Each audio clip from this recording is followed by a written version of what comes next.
So one of the characteristic of Philippine literature is the oral literature. So oral literature is also known as orature or folk literature. It's like storytelling or singing that they do without writing it down. So instead of reading from a book, they speak or sing the stories from memory. So let's say for example, sitting around a campfire with your friends and family, then someone starts telling a spooky ghost story and passing it down from generation to generation. That is oral literature, and that is how it works. So one of the forms of the oral literature is riddles. Riddles, so it's like a tricky question, and it's like a game where one person tries to stump the other one with puzzling question.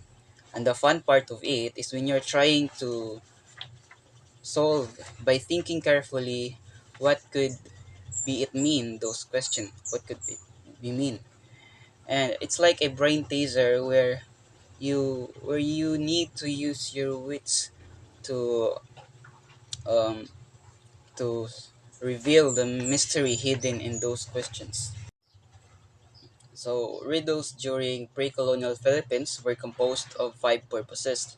So first is to entertain.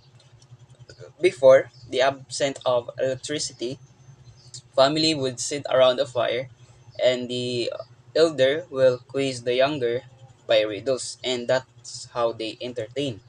Then the second is to educate. So riddles serves the function of passing down knowledge from generation to the next, and as we all know that riddles is like a game or a brain teaser, and that's how they educate. So titillate.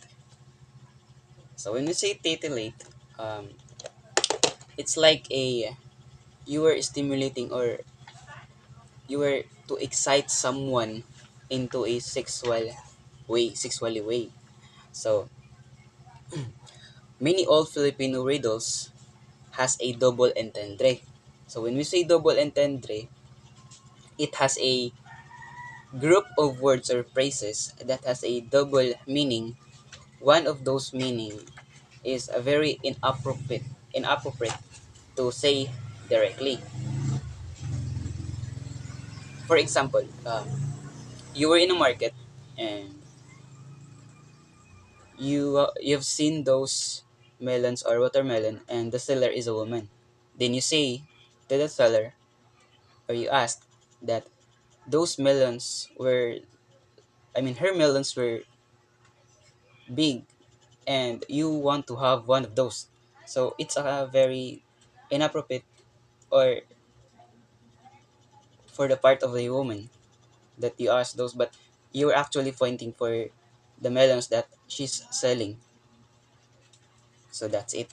So the fourth one is to coerce implicity. So a riddle could be made up against the enemy, a rival town, or a suitor. So an example for this is a riddle in a Filipino. So may isang babae, naglakad-lakad, mukhay asukal, ugali maasim. So in translation, in English, there's a woman walking around, face like sugar, personality sour. So the answer of this is kasava, or in Filipino, balinghoy. So it's like you're cursing someone but not directly. You're just using riddles to curse it or curse someone. Then next is to preserve the culture.